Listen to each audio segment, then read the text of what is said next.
नंदुरबार एलसीबीची धडाकेबाज कारवाई 17,000ची लाच स्वीकारताना वनरक्षक तेजस्विनी साळुंखे जाड्यात। चारचाकी वाहनावर कारवाई न करण्यासाठी मागितली होती लाच।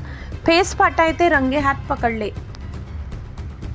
नंदुरबार लाचलुचपत प्रतिबंधक विभागाने सोमवारी धडाकेबाज कारवाई करत शहादा वनपरिक्षेत्रातील कोंढावड बीटच्या वनरक्षक तेजस्विनी काळू साळुंखे पाटील यांना 17,000 रुपयाची लाच स्वीकारताना रंगेहात पकडले। या कारवाईमुळे वन विभागात एकच खळबळ उडाली असून सहकारी कर्मचाऱ्यांमध्येही मोठी चर्चा सुरू झाली आहे।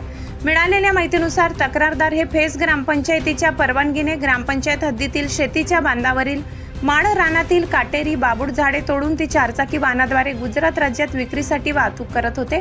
यापूर्वीही त्यांनी अशा प्रकारची वाहतूक अनेक वेळा केल्याचे समोर आले।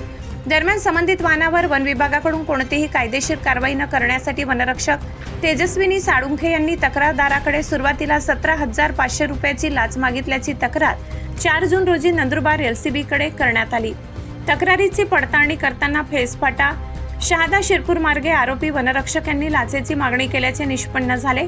पडताळणी दरम्यान 17,500 रुपयांवरून तडजोड होऊन 17,000 रुपये स्वीकारण्याचे आरोपीने मान्य केल्याचेही स्पष्ट झाले। यानंतर एसीबीने 9 जून रोजी सापळा रचला। फेस फाटा येथे पंचांच्या उपस्थितीत तक्रारदाराकडून 17,000 रुपयाची लाच स्वीकारताना वनरक्षक तेजस्विनी साळुंखे यांना रंगेहात पकडण्यात आले। आरोपीच्या अंगझडतीत लाचेची संपूर्ण रक्कम जप्त करण्यात आली। तसेच त्यांचा मोबाईल फोनही ताब्यात घेण्यात आला असून त्यांच्या निवासस्थानी झाडाझडतीची कारवाई सुरू असल्याची माहिती मिळाली आहे। या प्रकरणी सारंगखेडा पोलीस ठाण्यात भ्रष्टाचार प्रतिबंधक अधिनियम 1988च्या कलम 7 अन्वये गुन्हा दाखल करण्याची प्रक्रिया सुरू असून आरोपीला ताब्यात घेण्यात आले। या कारवाईत पोलीस उपअधीक्षक प्रशांत भरते यांच्या मार्गदर्शनाखाली पोलीस निरीक्षक विकास लोंढे व त्यांच्या पथकाने यशस्वीरित्या पार पाडली। लाचखोरांवर एसीबीचा करारा दणका।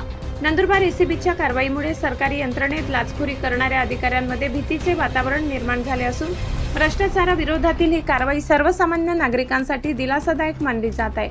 महाआशापुरी न्यूजसाठी मुख्य संपादक लाला चव्हाण यांचा ग्राउंड रिपोर्ट।